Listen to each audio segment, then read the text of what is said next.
Hello students, today let me discuss with you a topic, auxiliary agencies. This is a topic of public administration in 5th semester BA of Mangalore University. The objective of this session is to enable students to understand the existence of auxiliary agencies in the administrative structure. At the end of the session, students are able to understand the importance, features, advantages and disadvantages of auxiliary agencies. The prerequisites of this session is the knowledge of various administrative organizations, principles of organization and different structures of organization. I hope you all know this. Auxiliary agencies, Sahayaka Varga.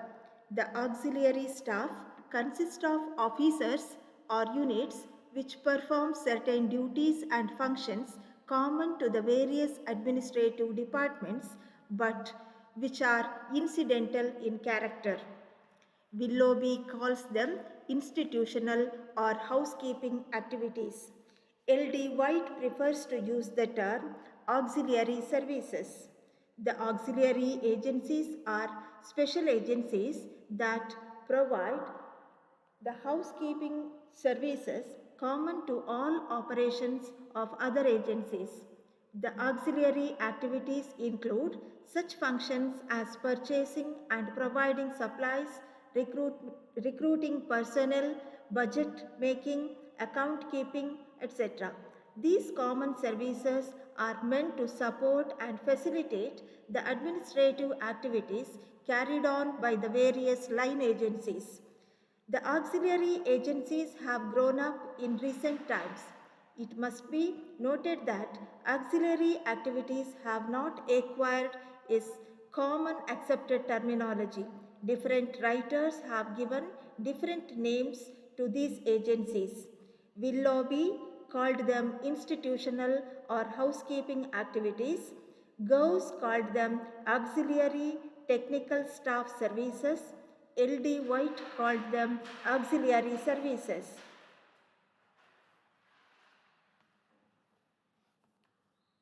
ಸಹಾಯಕ ವರ್ಗವು ಸಾರ್ವಜನಿಕ ಆಡಳಿತದಲ್ಲಿರುವ ಒಂದು ವಿಶೇಷ ವರ್ಗವಾಗಿದ್ದು ಅದು ಎಲ್ಲ ಇಲಾಖೆಗಳಿಗೆ ಸಾಮಾನ್ಯವಾದ ಗೃಹ ಕಾರ್ಯ ನಿರ್ವಹಣಾ ಸೇವೆಗಳನ್ನು ಒದಗಿಸುತ್ತದೆ.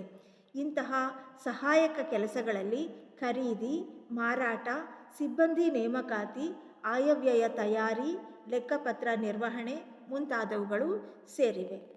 ಇಂತಹ ಕೆಲಸಗಳು ಎಲ್ಲ ಇಲಾಖೆಗಳಿಗೂ ಸಮಾನವಾಗಿರುತ್ತದೆ. ಇಂತಹ ಸಮಾನ ಸೇವೆಗಳು ವಿವಿಧ ಕಾರ್ಯನಿರ್ವಾಹಕ ವರ್ಗಗಳ ಆಡಳಿತ ಕಾರ್ಯಗಳಿಗೆ ಬೆಂಬಲ ನೀಡುತ್ತದೆ. ಸಹಾಯಕ ವರ್ಗವು ಸಾರ್ವಜನಿಕ ಆಡಳಿತದಲ್ಲಿನ ಇತ್ತೀಚೆಗಿನ ಬೆಳವಣಿಗೆಯಾಗಿದೆ. ಆದರೆ ಈ ವರ್ಗದವರು ಮಾಡುವ ಸೇವೆಗೆ ಒಂದು ನಿರ್ದಿಷ್ಟವಾದ ಹೆಸರು ಇನ್ನೂ ಸೂಚಿಸಲ್ಪಟ್ಟಿಲ್ಲ. ವಿವಿಧ ಲೇಖಕರುಗಳು ಈ ಸೇವೆಗಳನ್ನು ವಿವಿಧ ಹೆಸರುಗಳಿಂದ ಕರೆದಿದ್ದಾರೆ. L.D. ವೈಟ್ ರವರು ಅದನ್ನು ಸಹಾಯಕ ಸಿಬ್ಬಂದಿ ಸೇವೆಗಳು ಎಂದು ಕರೆದರು. ಈ ಸಿಬ್ಬಂದಿಗಳು ನೀಡುವ ಸೇವೆಗಳು ವಿವಿಧ ಸಂಸ್ಥೆಗಳ ಸ್ಥಾಪನೆಗೆ ಮತ್ತು ಕಾರ್ಯನಿರ್ವಹಣೆಗೆ ಅವಶ್ಯಕವಾದುದರಿಂದ ಕೆಲವರು ಅದನ್ನು ಸ್ಥಾಪನಾ ಸೇವೆಗಳು ಎಂದು ಕರೆದರು. ವಿಲ್ಲೋಬಿಯವರು ಅದನ್ನು ಸಂಸ್ಥಾ ಸಂಬಂಧ ಸೇವೆಗಳು ಅಂತ ಕರೆದಿದ್ದಾರೆ.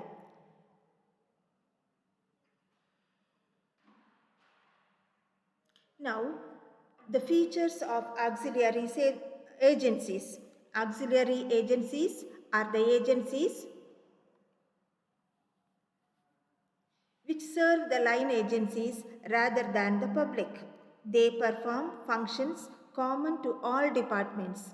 They consist of technical officers such as engineers, doctors, financial experts, etc.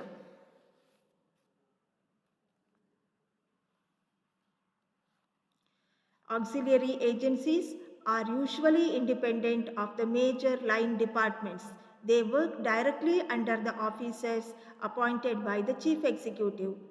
Auxiliary agencies have operational responsibilities too. They are concerned with the performance of some routine functions of government like purchasing, supplying, printing of papers, etc. ಸಹಾಯಕ ವರ್ಗವು ಕೆಲವು ಲಕ್ಷಣಗಳನ್ನು ಹೊಂದಿದೆ. ಸಹಾಯಕ ವರ್ಗವು ಕಾರ್ಯನಿರ್ವಾಹಕ ವರ್ಗದವರಿಗೆ ಗೃಹ ಕಾರ್ಯ ನಿರ್ವಹಣಾ ಸೇವೆಗಳನ್ನು ಒದಗಿಸಲು ರಚಿಸಲಾಗಿದೆ. ಸಹಾಯಕ ವರ್ಗದ ಸೇವೆಗಳಿಂದ ಕಾರ್ಯನಿರ್ವಾಹಕ ವರ್ಗಕ್ಕೆ ಲಾಭವೇ ಹೊರತು ಜನರಿಗೆ ಲಾಭವಿಲ್ಲ. ಸಹಾಯಕ ವರ್ಗ ಸಂಸ್ಥೆಗಳು ಕಾರ್ಯನಿರ್ವಾಹಕ ಇಲಾಖೆಗಳಿಂದ ಸಾಮಾನ್ಯವಾಗಿ ಸ್ವತಂತ್ರವಾಗಿರುತ್ತದೆ. ಇವುಗಳು ಮುಖ್ಯ ಕಾರ್ಯನಿರ್ವಾಹಕನಿಂದ ನೇಮಿಸಲ್ಪಟ್ಟ ಅಧಿಕಾರಿಗಳಿಂದ ನೇರವಾಗಿ ಕಾರ್ಯನಿರ್ವಹಿಸಲ್ಪಡುತ್ತವೆ. ಸಹಾಯಕ ವರ್ಗದ ಅಧಿಕಾರಿಗಳಿಗೆ ಕಾರ್ಯನಿರ್ವಹಣಾ ಜವಾಬ್ದಾರಿಯೂ ಇದೆ.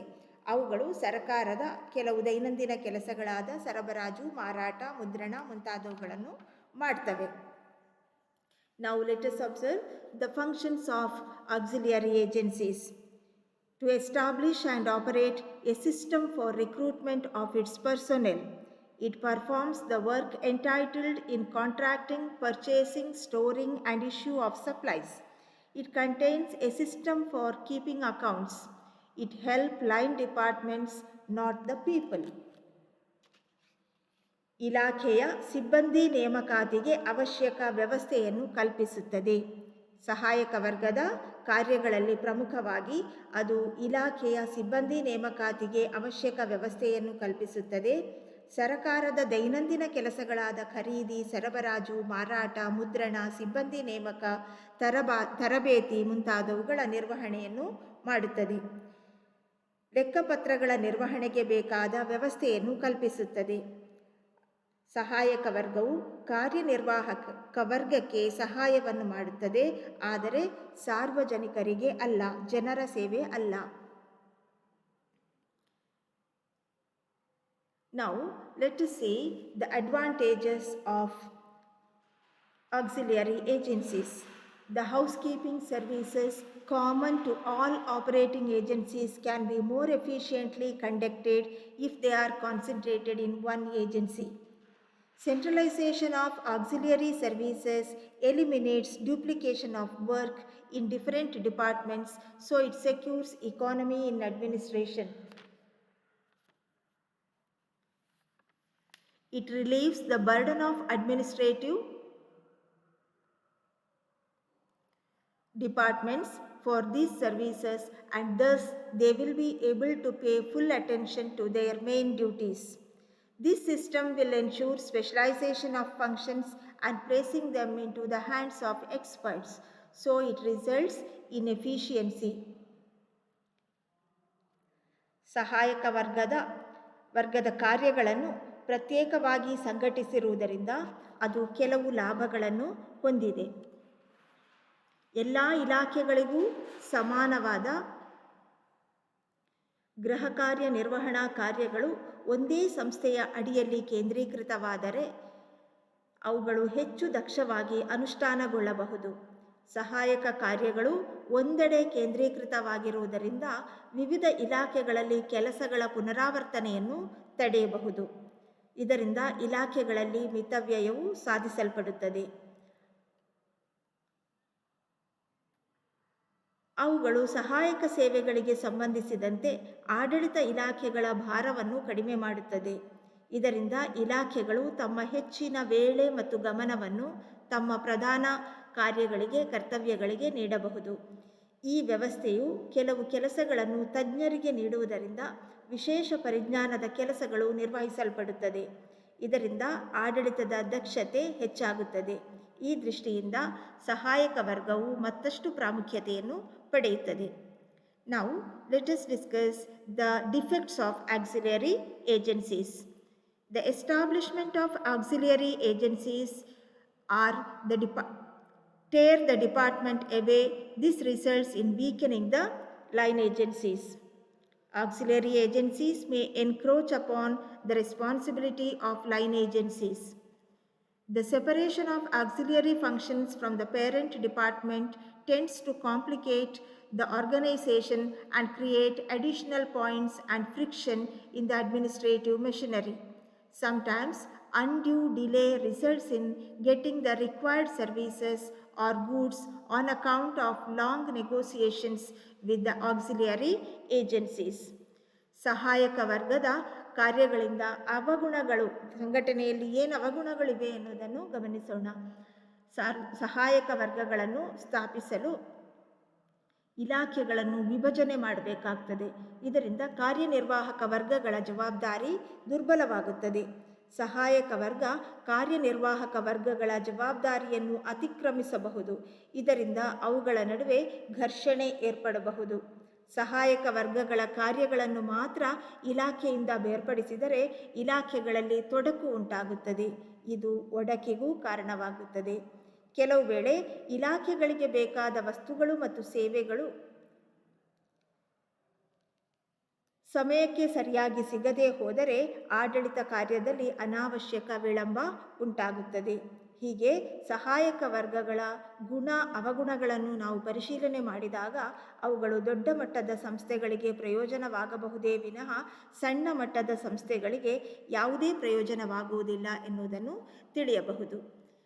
Now let us see some of the important auxiliary agencies: Central Public Work Department, Law Ministry, Finance Ministry, Information and Broadcasting Ministry, Union Public Service Commission, Parliamentary Affairs Department, Director General of Supply and Disposal. ಸರ್ಕಾರಿ ಮುದ್ರಣಾಲಯ, ಕೇಂದ್ರ ಹಾಗೂ ರಾಜ್ಯ ಲೋಕಸೇವಾ ಆಯೋಗಗಳು, ಕೇಂದ್ರ ಲೆಕ್ಕಪತ್ರ ಮತ್ತು ಸಂಶೋಧನಾ ವಿಭಾಗ, ಕೇಂದ್ರೀಯ ಸರಬರಾಜು ಇಲಾಖೆ, ಲೋಕೋಪಯೋಗಿ ಇಲಾಖೆ ಮುಂತಾದವುಗಳು ಭಾರತದಲ್ಲಿ ಸಹಾಯಕ ವರ್ಗಗಳಿಗೆ ಕೆಲವು ಉದಾಹರಣೆಗಳಾಗಿವೆ. Now let's have a recap. Auxiliary agencies perform functions which are common to all departments. It works under the principle of specialization of functions. They consist of technical officers. It eliminates duplication of work. It brings efficiency in administration. Thank you.